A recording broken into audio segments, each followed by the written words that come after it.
Hey, thank you for coming in to Facebook. Hey, everyone. I want to welcome you to Black Like Me Live. Many of you know that for about 4 years, no, I guess I should say 4 seasons, feels like 4 years, we've created about 100 podcast episodes. And about a month ago, I said, you know what? I want to take this live. I want to be able to handle and talk about some of the current issues because between getting a guest scheduled, recording it, editing it, producing it, and then uploading it, that could be a turnaround of 4 weeks. And sometimes I just need to catch people who have interesting insights, interesting careers, and they're doing things that's really lifting our community, our meaning the African American community. And so today is no deviation from that. My guest is Dr. Shaun Fletcher. He's assistant professor of public relations at San Jose State University. Sharp brother, his Bachelor of Science is from San Jose State University, Masters of Arts from the University of Central Florida, and his PhD from Howard University. Dr. Fletcher joined the School of Journalism and Mass Communication at San Jose State University in the fall of 2018 as a professor of public relations. And he serves as the faculty advisor for the Public Relations Student Association of America. Excuse me. Prior to coming to San Jose State, Dr. Fletcher served as the manager of internal communications at Apple for the Retail Learning and Development Organization. And in this role, he provided overall strategic communications and marketing plan development. He connected with departments missions and his over 65,000 retail employees globally. And so this gentleman has done a whole lot in this community. I've known him since he was a young man, probably in high school on his way to college. And he's just doing great things in the academy. And I connected with him a few weeks ago and just said, man, my thinking was I really like getting brothers who are in higher ed to just talk about their lives, their aspirations, who encourage them, who mentors them. And all of this stuff went down in the world. And so part of my talk tonight with Dr. Fletcher is just two brothers checking in on each other because a lot is going on. So what I said in the tagline, Dr. Fletcher, is that at some point we're going to check in on Black men's mental and emotional health. So I know we talked about that when we saw each other about a year or so ago. And the other thing is just American stress, just the stress that's coming down, but just being brothers on the grind in America. So Dr. Fletcher, welcome to Black Like Me Live, man. I'm so glad to have you here. It is a pleasure to join you officially, at least, because you and I, like you said, we go way back. We do. We go way back. When both of us were a little less gray. Right. Mine in the beard and yours up top. I'm telling you, man. But I have seen your work, and I have, again, as I've told you before, I've admired your work. Thank you. I'm glad that we've come full circle and we can have this type of important conversation. So thank you for having me. Man, gladly.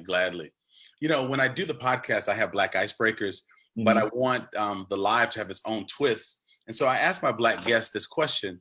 If you could be white for a day, and again, I developed this before all this other stuff erupted. So excuse me if it seems insensitive, but still interesting. If you could be white for a day, you could be white for a day, what would be the first thing you do?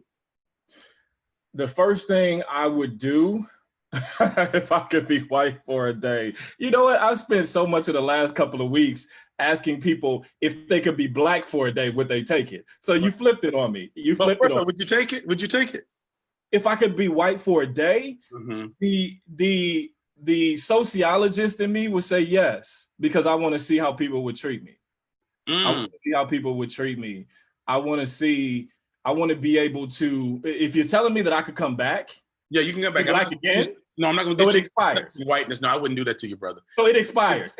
So I turn into a pumpkin at midnight, right? So if I turn into a pumpkin at midnight and come back to my original, you turn black like me. I turn black. Yeah, I turn black like you. It would be fascinating to be able to see if this thing that we call white privilege is as substantive and impactful as it is. And I would venture to say that it is. Even in 24 hours, I would likely see some remnant, provided that you're not taking my perspective of being Black from me, and I still could juxtapose the two. You must juxtapose. You must. Juxtaposition is important. So I would venture to say that in that 24 hours, I would likely learn quite a bit about what we call white privilege. So the first thing that I would do, quite honestly, is I would step outside. I would have a conversation with the police. And I mean, current time you're talking about. I'm If talking you're about telling current me time. today, Come on, talk to me. I would step outside and I would walk up to them and I would see what their reaction is. And again, with no hostility, with no signs in my hand per se, I just want to see what their initial reaction is. Would they take a step back like they do now, as Right. me as being a black man? Would they take a step back initially to gauge the situation? Or would they be a little bit more at ease? I venture to say that we know the answer to that. Definitely, man. Definitely. Um, are you working at home? I know you're a professor of public policy at San Jose State. Um, have you been completely off campus working in your home, or? So around March 18th, we received a mandate shortly before because I'm in San Jose, shortly before the Santa Clara County Public Health Office put the shelter in place mandate on us. We received a notification from our university saying basically halt all of your activity until further notice. Don't come to campus. Basically, we'll get to you. Don't come to us. Okay. And we were then alerted the next day that we had the rest of the week. This was a Tuesday. We had the rest of the week to reconfigure all of our curriculum to being online completely, not asynchronous, not hybrid, online completely, and be ready Monday morning bright and early to execute on all of that. So we've been teaching at home up until when the semester ended last week or week before last. We've been at home exclusively. Man, and do you teach intro classes? You're working with upperclassmen, but who are your students? The whole gamut. I teach graduate school. I primarily teach undergrad. So I teach the advanced public relations and sport communication courses. I teach undergrads, mainly juniors and seniors. The tenure track faculty, they usually reserve those for the upper level courses. They'll bring in adjuncts and lecturers for some of the GE and lower level courses. And it mixes. The line is not completely devoid of flexibility. But for the most part, yeah, I'm teaching some graduate school and some upper division courses. Sure. Did you think, like early in your career, your master's was from Central Florida Yes. University? Yes. Were you planning on going into business and consulting, or did you have any inkling that you'd wind up in the academy when No. you did your master's? No, I didn't. I shared this story. I had no inclination that I would go get a master's degree. Oh, really? Yeah. Some of the things that you saw when I was at San Jose State University as an undergrad, intercollegiate athlete, I played on the football team. My GPA was not great. So I didn't have an opportunity really to get a master's degree at all. If you want to have any type of understanding into my psyche at that point, I graduated with around a 2.5, 2.6. So I usually tell cautionary tales to my students. I don't say be like me. So when I graduated and decided that graduate school was the best next step for me. And nobody was on the other end of me calling to see if I could get admitted somewhere except for one school, Central Florida. And I will never forget, they told me, they said, while we cannot, under any circumstances, admit you fully, we will allow for you to prove yourself. So you can come down here on a probationary status and you can start taking classes. And it is our word that we will admit you if you prove yourself academically. So I got down there, I was 4.0 and then around 3.7, I think, to be accurate. And they fully admitted me, Pastor. They fully admitted me, Doc. The semester I graduated, I was fully admitted. wait. You were all but done with the degree when they admitted you. Oh, I was done. Thesis was done. Everything was done. And I got a letter in the mail around the same time I had to apply for graduation that said, congratulations, you have been fully accepted into the Nicholson School of Communication. And I do not suggest people take that route, but I had to take it. I had to. Sure, I totally understand that, man. You know, when I do meet young faculty, many times, you know, they might be in business or sociology. I haven't met that many African American faculty members in public policy and public relations. Public relations. And so are you somewhat of a trailblazer in that field at your university? Yeah. In public relations, I'm the only Black faculty. I'm the only faculty member of color within public relations, and I also sit on the board for our Public Relations Society of America out here in the Bay Area. And of course, again, there's not a whole lot of representation. They are trying to, as many industries are trying to do, they're trying to have a diversity and inclusion push. But again, as we know, and we can talk about this a bit later, but again, you don't just snap your fingers and all of a sudden have representation. Right. There has to be a pipeline. And then you also have to unpack some of the systemic barriers to it becoming a pipeline. So not only, there aren't very many men in public relations in general, let alone men of color within it, let alone people of color. Right. So again, for the most part, public relations is a white female dominated industry, if that gives you a bit of perspective. So no, there isn't. Man, so I bet you have all kinds of perspectives as a professor of public relations about how race relations is being handled right now, what's happening with George Floyd right now, stuff the president's trying to do. I mean, this is like what you don't do for good public relations 101. So I bet you just watching stuff just thinking, man, this is going to end up in somebody's textbook about what not to do. So how do you look at what's happening in the world through the lens of a sociologist, as a public relations professional, and what's going on, man? Are people playing it up? Are we not playing it up enough? How do you look at what's happening in terms of the racial climate in America for Black folks through a public relations lens?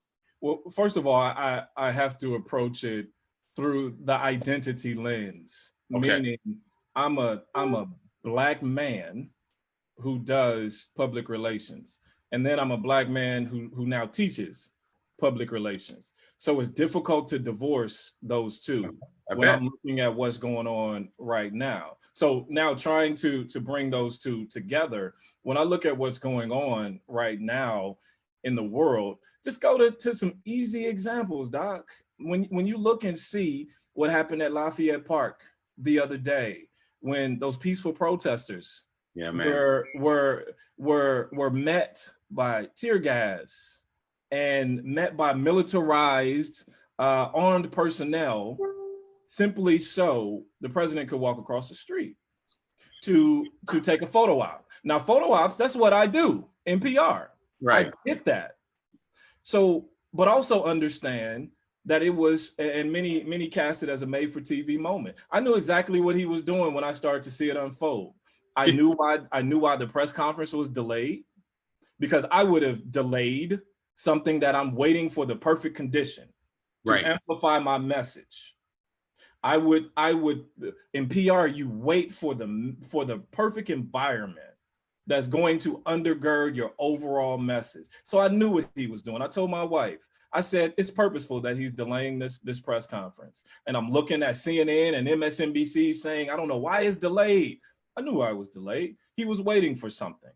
And when I started to see the National Guard and the police officers starting to get themselves in position to push those peaceful protesters out of the way, I mean, with flashbangs, with tear gas, with unnecessary force, immediately he walked out. So now every national news network has a split screen of him talking law and order, and on the left side of that screen, you see protesters being pushed around. You see complete, as he mentioned, domination. That doesn't go haphazardly. That's public relations. That's crafting a narrative that he's speaking to someone, and we can talk about who he's speaking with later. Wow. But he's speaking to someone through that. And to an extent, it's you and me. but to a larger extent, it's to a much larger political base that he committed a narrative to. Yes. And as I mentioned, PR is a overarching environment, and your narrative has to follow through. And he did that. And there are countless examples of it that you're seeing right now. That's why certain things are said in the media to frame it. That is why you start to see certain images shown on television around the anarchy and chaos of protests and looting and all of these things, and they become conflated of this is anarchy. They don't even know what they want to do and who they want to be. They don't even have a rhyme behind this or a reason behind this rhyme. That's PR. That's all crafting a vision and a narrative that is for some audience. And we know who that audience is, but it's for some audience. All right. So PR, I have a tremendous reaction when I start to see some of those things. And that's one example, Doc. And I know you don't want me to keep going, but that's one example. I did notice that he started saying the Wuhan virus again. Oh, absolutely. It wasn't called COVID-19 or the coronavirus. I can see examples of what it is. Yeah. Yeah. And you're talking about. So I'm curious, if your world is like mine, are your colleagues, and see, I work in a diverse organization that I've helped to create, so it's a little different. Are you getting calls and text messages from colleagues asking how you doing and do you want to talk, and they're standing with you? Is that coming from all across your campus? Every single day. Every single day. On campus, off campus. I have folks reach out to me to get my thoughts on, as though I am the spokesperson for how to become a racially equitable society. I've had people ask me, and this is absolutely in your domain, Doc. I had people ask me about what my thoughts were on racism in the church, and I'm sitting here trying to wrap my mind around society at large. Right. And now we're getting into subtexts. We're getting into subgroups about racism. I have had so many, and somebody asked me how I felt, and I said exhausted. That's a good description, Doctor. And I said, I am exhausted on so many different levels, but to answer your question, that's exhausting as well. When I feel as though, I've always felt as though I had to represent my race. Sure. And I've always felt as though that was not something I could say no to. I don't care who tells me I don't have to do that and take that on. I feel that I have to, because I'm not given a choice from society. I represent you. You represent me. Right. In society's eyes, in terms of what I'll be able to do and what I won't be able to do moving forward. So from that standpoint, I've always felt as though I carried a certain burden in terms of representing my race in a productive way. And it's exhausting when you feel as though I have to speak and I have to educate many who don't want to understand. I had some folks reach out, and I'm crossed between whether you want me to let you off the hook with guilt, and there is a such thing as white guilt. I have had people to where I was not sure if it was sincere with them reaching out, because particularly if they've never done it before, at least on that subject. If they've never done it before, I've had people that when I reached out to them, and it wasn't just a thank you, I appreciate you thinking about me, but I leaned into it a bit, radio silence. And I've had some people that, quite honestly, they were confused about where they were as allies. And I know you had a previous conversation around allyship a while back, and that becomes a conversation. And ultimately, whether you choose to, and I was talking to a group of mine because they keep me sane. I have a group of good brothers that we work out in the morning together, and then we debrief about what's going on in the world right after we work out over Zoom, mind you. These brothers are back east. And I tell them, and I use the Mission Impossible sort of analogy, that if you so choose to take on this mission, there are some things that you're taking on. Meaning, if you choose to have a voice in this ongoing conversation about social justice, racial inequality, the disproportionality of how Black and brown faces are treated by police. If you choose to take on and weigh into this conversation about white privilege and Black Lives Matter, and when you want to know how many conversations I've had to try to have foundational conversations about why there's a need to highlight Black lives. And this is a week after we have visual confirmation that some don't feel that Black lives matter. That is emotionally exhausting. So I do have those moments to where I feel exhausted, and then I have opportunities to retool and recharge and practice self-care that I tell other people to practice. I have to do it as well. And I energize, I rally, and then I get right back on it. And what does some of that self-care look like for you? Because you got to be there for your wife and your kids. So you can't let these folks who aren't serious gobble up all of your time and energy, so that you're not whole when you got to be home. So it's exercise, like meditation, walking, and stuff like that. You know what? I lean into it. I exercise. I jog a lot. And again, that we don't have to get into the physiological benefits of it, but I witness it all the time. The stress just lifts. I meditate. I pray. I'm a person of faith. So when all else fails and I don't understand what's happening next, and I can't explain to my daughter why she's saying what she's saying on television, and I can't help my wife through the confusing feelings that she's having because I'm confused. I take those things to a higher power, to the Lord in prayer that I believe in. Gotcha. And then I just unplug a lot of times. I will sit and play video games with my daughter and son, and I will joke around with them, and we will just have a very sort of childlike moment, and it gives me joy in order to do that. But then sometimes, Doc, I'm gonna be honest with you, and I could be a masochist when it comes down to whether I actually am giving myself a release.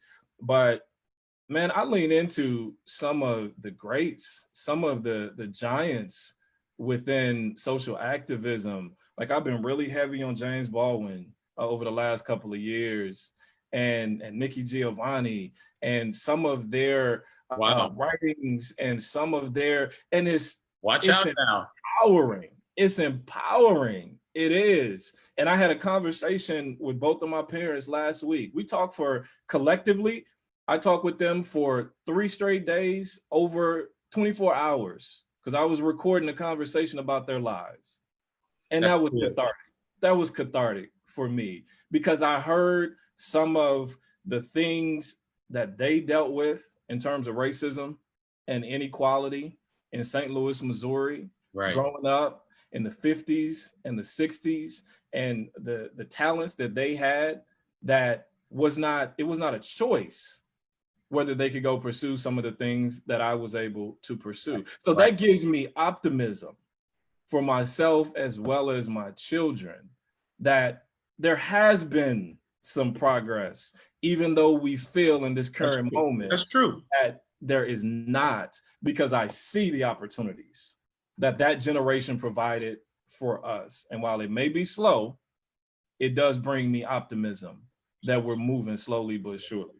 And not only did they provide that opportunity for you, but they provided the motivation and instilled in you the confidence to take advantage of those opportunities. Absolutely. So they didn't just open a door; they helped to walk you to it, so that you could go through it. Absolutely. Man, it's interesting. I've been getting text messages from some of my white friends, white brothers, who are just saying, "Hey, man, I'm praying for you." One guy said, "I'm praying for your voice in our community." And I said, "What about praying for our voice?" They're not like, I didn't think this was my problem, just like I didn't think global warming was yours or just mine. And I said, in fact, I don't need your prayers. I need your solidarity. He wrote back and said, yeah, I hear you. I hear you. I'm praying about solidarity. He's completely missing what I'm saying. I'm saying, man, don't be sending me these secret Nicodemus. Nicodemus was a fellow in the Bible, you all, who came to Jesus at night because he didn't want to be spotted hanging out with the rabble. But you're going to send me this message at night, man. Do something. Show up at something. Write something. But don't just send me these little text messages, these little secretive messages saying, standing with you. But man, I wonder if you're noticing this too with some of my white associates. They're struggling because they thought that they were woke or open because they knew me as sort of a safe Black person. And they're watching what's happened and the inability of their children to navigate this world because they're not able to do it. And when they're spiritual psychobabble, and I'm not saying prayer psychobabble, but I mean when you're just reciting things that aren't empowering, that you really don't believe, it does become something like a psychobabble. They get scared because they realize much of what they believed about themselves, the world, the nation, has been predicated on falsehood. And I'm seeing fear in their eyes. I'm hearing fear in their voices. I'm sensing fear in their text messages that they don't know how to navigate this world that has shifted. They could shift to safer at home, being quarantined, but this shift that they've been called to do that has to do with race and understanding the role in which it's played in the development of our country and how it's being exposed, man, they're acting like this is Armageddon. They don't even know how to talk about it. Yeah, absolutely. We're in such a unique time in history. And I'm not just talking about, coming out of, and we're still in it, but this COVID-19 shelter in place, we're still trying to wrap our minds around that whole episode and where we even go from that. And then you see this happen, and you have Ahmaud Arbery, and you have George Floyd, and you have, and we keep forgetting, Breonna Taylor. Yes, we do. So, but specifically George Floyd, it stripped away some of the excuses because it was such a heinous act that was captured from all different angles, Doc. And with some of these other cases, there was a narrative that could be spun. Yes. Of somehow, some way, the victim perpetrated their own demise to a certain extent. So we were able to retreat to our own racial corners again. Well, George Floyd took that. That situation was stripped away. So some of those comforters and I'll say white people, but I've heard it from some non-whites, but specifically white people, it stripped away some of those comfort excuses and barriers that they were so easily able to gravitate towards, almost like a toolkit of racial excuses that they would just pull out. It was almost like we had a book and you just pulled them out.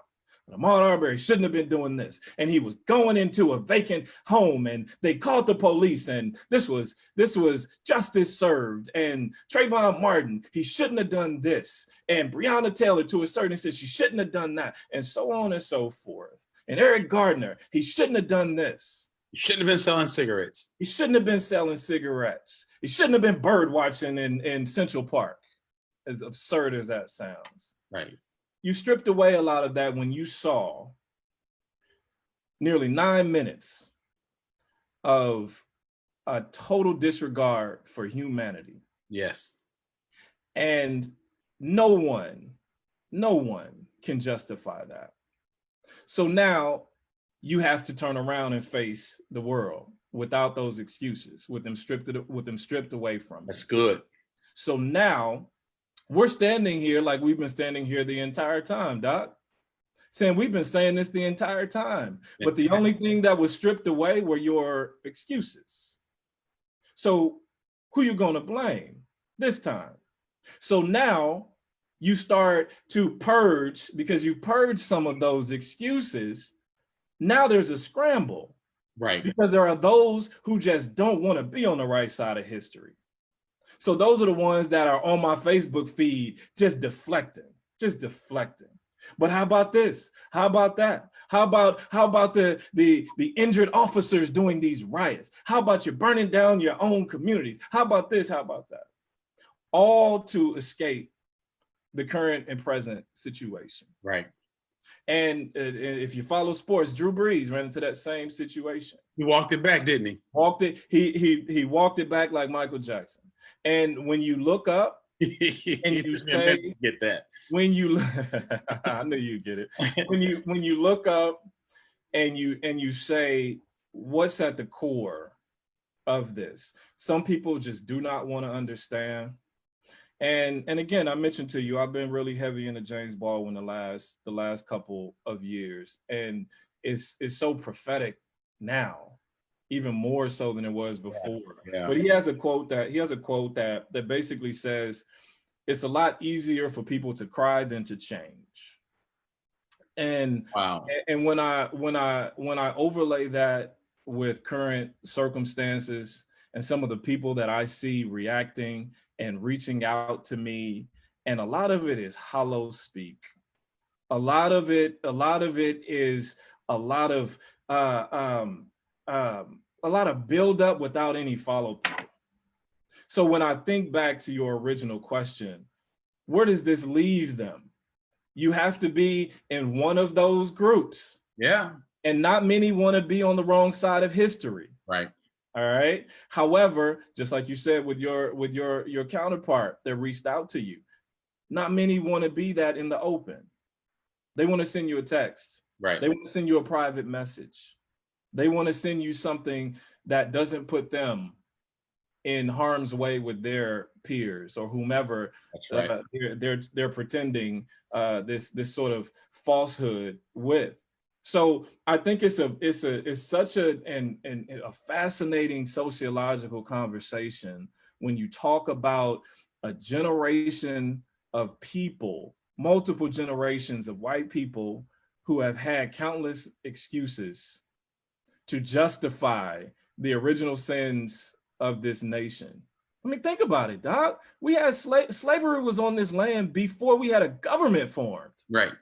Before we had a government formed, slavery was on this land. It helped the government to form. It gave them some money, gave them some cash to form it.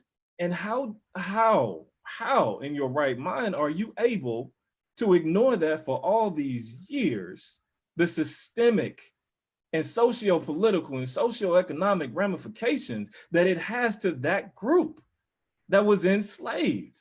You have to try your best to ignore it.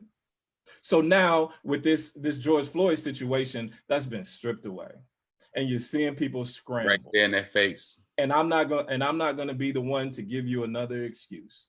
So I will sit there and allow people to show who they are, and they're doing it. And they're showing it, man.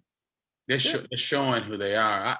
I had a young guy call me today, and he just said, he's a young white gentleman. He lives in the South, and I'm friends with his parents. Mm-hmm. And he just said, I'm having to say goodbye to friendships. I'm telling people what happens when I ride in the car with my Black friends, with my Latino friends. He said, and people aren't listening to me, and they're telling me, what about the looting? What about hurting their own communities? He said, I thought I knew these people. And he said, and they're saying stuff that doesn't make sense to me. So there's a great awakening and uncovering amongst, at least within the white community, of who really is woke. Because this is a young guy who's just looking at stuff and saying, wait, these are my boys. Like, we paint together, we hang together, we do work together. Mm-hmm. And now you're going to drop some stuff like this, like they do this and they deserve this and they're ruining their own communities. And so you're right. This has done something that is not going to be easily rectifiable. White people are going to have to wrestle with this, and non-whites. I was in a chat like this with a group in Singapore, and they were talking about just their perceptions of Black men. Man, that's 7,000-8,000 miles away. Never been to America. Things that they hear while riding in a cab to the airport. You go into New York City, they got a lot of Black people there. Aren't you afraid? Isn't that dangerous? So we got people who have never even seen a Black person thinking that we're dangerous. And so white people, they're gonna have to really wrestle with what George Floyd and that incident has put right in their faces, man. It's stripping away years and years and years of an image that has been allowed to play out of who Black people are, what we're capable of, what we're not capable of. And this was an international narrative that was allowed to be perpetuated Yes. from America. I had a family friend who's from Spain, and she commented on one of my posts when I was explaining, like I feel like I tend to do, why we talk about Black Lives Matter and what that means. And she inboxed me and said, we were taught a very different history about Blacks in America over in Spain. And I said, I would be fascinated to hear about that. Because again, when you start to see in London and in Africa and in many of these countries, they're holding signs about a man whose life was taken thousands of miles away. Yes. And the power of the media, the power of public perception, you no longer own that. America no longer owns how we're viewed in Yes. these types of cases, because it was shown live in living color how we're treated here.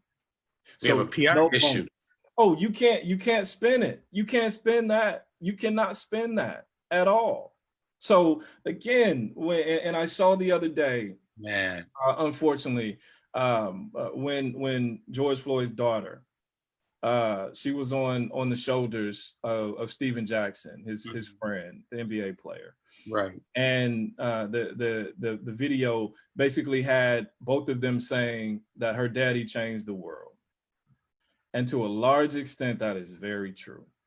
We get caught up in hyperbole a lot of times, but I don't think that's hyperbole. When you start to see and connect the dots of just how blatant his death was, that again stripped away a lot of these racial excuses as to why it was necessary for this person to be treated the way he was treated, and ultimately ended this person's life. The world got to see it, that the excuses are no longer what they used to be. And now you want to talk about an issue.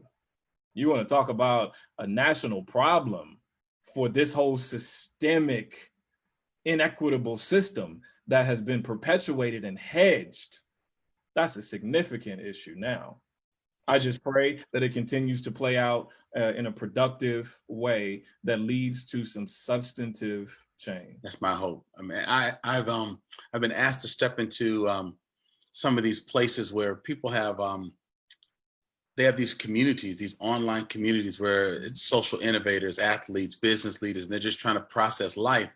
And many of them are Asian-led, dominated, not Asian American. Like I'm talking to folks this morning, Singapore and Hong Kong, last night, South America and Hong Kong, and they're asking the hard questions. Well, why is America doing that?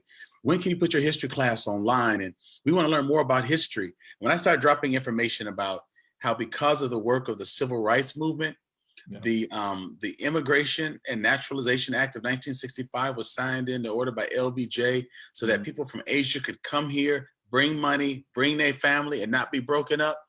Their jaws dropped. They didn't know that my grandparents, your grandparents, marched and did things so that their grandparents could come to America. No one told them so that they could never partner with us. So I feel that folks that have been at odds with each other are going to be gravitating towards us. If nothing else, folks having signs of George Floyd in Syria, people in marches in Berlin, folks, it's going to make us realize somebody's got our back. If it's not our white Christian brothers and sisters, if it's not our white colleagues, somebody's got our back, and that's going to embolden us. So something good is going to come out of that, Dr. Fletcher. Seeing other people respond to the value of our Black lives. Absolutely. Absolutely. Man. Listen, man, this time is going by so fast. I just got a couple other questions. Yeah. Will this feed into your curriculum? When students come back and you're beginning just to talk about? No, I'm sorry. Let me back up. I don't want to ask about your curriculum. I think, has this changed you as an individual, that maybe your teaching style or your approach to your work? is going to be somewhat different when your students are reassembled. It has to be. It has to be. I owe it to more than myself in order to do that, in order to have a relevant curriculum that speaks to the times. And whether it's PR, whether it's sport communication, both of those disciplines are bound by the times. We don't live in the past, we don't live in the future, we live in the current time. So absolutely, that is going to impact curriculum. Shortly before I joined you, I partnered with a friend and a coworker of mine to hold a town hall for our Black students at San Jose State. And it was a powerful 2 hours that we had. And I asked them, I said, before we dive into an open discussion, I said, just jump in the chat and just throw out some adjectives of how you're feeling right now. And it would break your heart. Yeah. When I read through those, and I started reading them aloud as they were coming through, and it was depressed, it was angry, it was enraged, it was confused, it was sad. Some were, I'm motivated. And then it became, I'm empowered. And you could just see this mixture of emotions that are taking place within 18, 19, 20-year-olds who are on that thread. And we had a lot of people show up. I was very pleased to see it. And this is our Black student community on our campus that only comprises 3% of this predominantly white institution. So you want to talk about feeling isolated within a very, very precarious time in human history. I owe it to them. We owe it to them. Yeah, we do. Yeah, we owe it to them in order to not go on like it's business as usual. All right. And again, you want to talk about practicing what you preach. I cannot condemn my white colleagues and counterparts for supporting me in private, and I don't come into the open with this very current relevant knowledge and information and the age that we're living in right now with our curriculum. That brings that into the open. I could have as many side conversations as I want to, but until you start bringing that into the open, and not just in the open, remember, understand how all of this is interconnected. It's systemic. Right. When we talk about overturning the system and systemic injustice and systemic prejudice and systemic racism, higher education has a significant role. Yes, it does. A significant role in that. So it's written a textbook on it, no pun intended. Exactly. Education is at the heart of it all. All right. And again, James Baldwin talks about that as well. I keep going back to him, but James Baldwin keeps talking about that when he talks about the paradox of education. When you begin to become conscious and examine the society that you're being educated in. I'm going to live that, and I'm living that every day on this campus of higher education. So not only, again, do I owe it to myself and my students, that is a larger watershed moment and opportunity to significantly impact this system that we talk about of inequity and racial injustice. I don't have to be an AFAM to talk about this. I don't have to be, and that's what we tend to rely and wait on our AFAM counterparts who are being cut dramatically across campuses in the United States. You can't find one on most campuses. So we can't sit back and wait for them. We can't sit back and wait for sociology. We all play our part. And it's not just educating the students on campuses because we know that the majority of our Black students are not on college campuses. But if you connect it all together with the work that we're doing and the work that our students are doing, and when they take that back to their communities, which are largely inner city communities and all up and down California, most of our Black students are from LA. So and then you move into Oakland and you move into some of these inner city areas, Doc, when we start to introduce these types of hard conversations about racial injustice and inequality, I don't care if you put a PR label on it or a sport comm major on it. I don't care what label you put on it, you're addressing it. That's and good. Now you start to create this wave that everyone else is trying to create around you, who are in the streets marching, who are trying to impact policy, who are trying to speak from their levels of social justice impact. We're then moving right in alignment with them.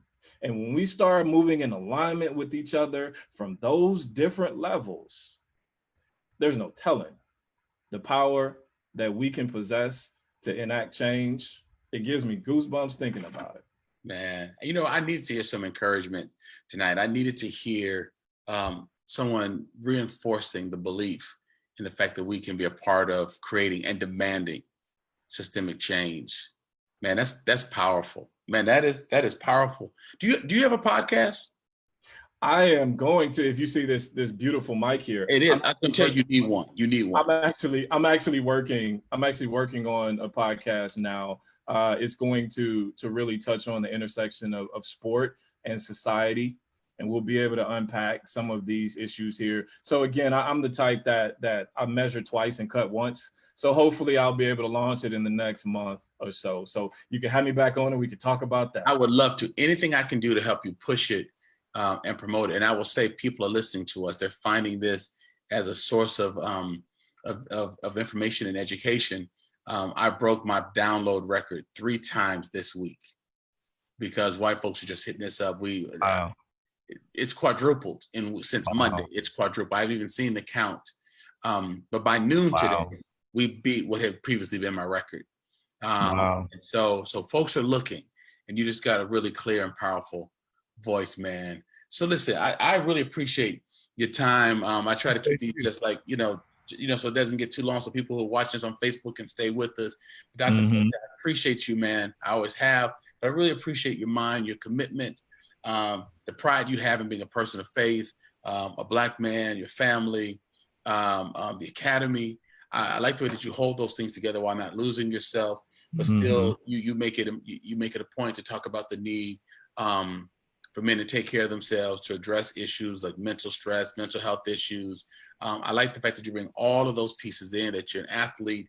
And so it's just God has just really created you in a real unique way that gives you an opportunity to communicate on so many levels, man. So anything we can do to help you launch your podcast. Are you still playing around with the name? Do you want to throw it out there? Do you want to wait until everything's all ready? Not yet. I'm in the PR world, so I like to unveil it.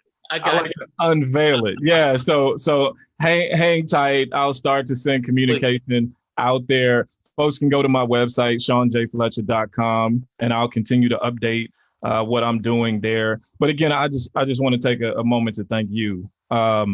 Voices cannot be heard unless they have channels through which to get their voices out there. And this is one of those channels that is unapologetically Black.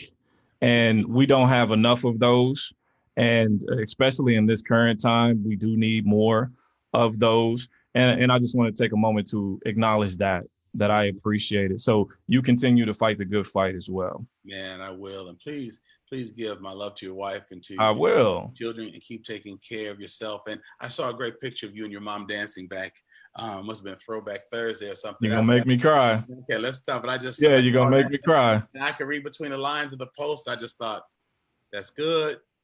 That's good. So if you think about it, would you please let Mr. Jose and Miss Edna know that I said hello? And I absolutely will. When you do talk with them. All right. So my guest has been Professor Shaun J. Fletcher from San Jose State in San Jose, California. And he's been dropping some wisdom. This young man is bringing a lot of heart and a lot of head to this subject. So I can't wait till this podcast comes out, because we need more voices that are out there. So thank you all again so much for supporting Black Like Me. And always, when you go to iTunes or wherever you go to get this podcast, write a review. Let people know what you're thinking about it. And as you listen to the episode, share. And if you get an inclination to do so, you like it, click my Patreon link, because that helps us to do more work, to market more, and to grow our audience. A lot's going on in our world, and we are so glad that you stopped by here, both for the live and the studio podcast, to just get a sense of how Black people are successfully navigating this crazy space and this crazy time. So as always, folks, lean in, learn, experience some transformation, and then become a part of the change you want to see. So thank you again for being a part of Facebook Live on another Thursday night, and you all be safe.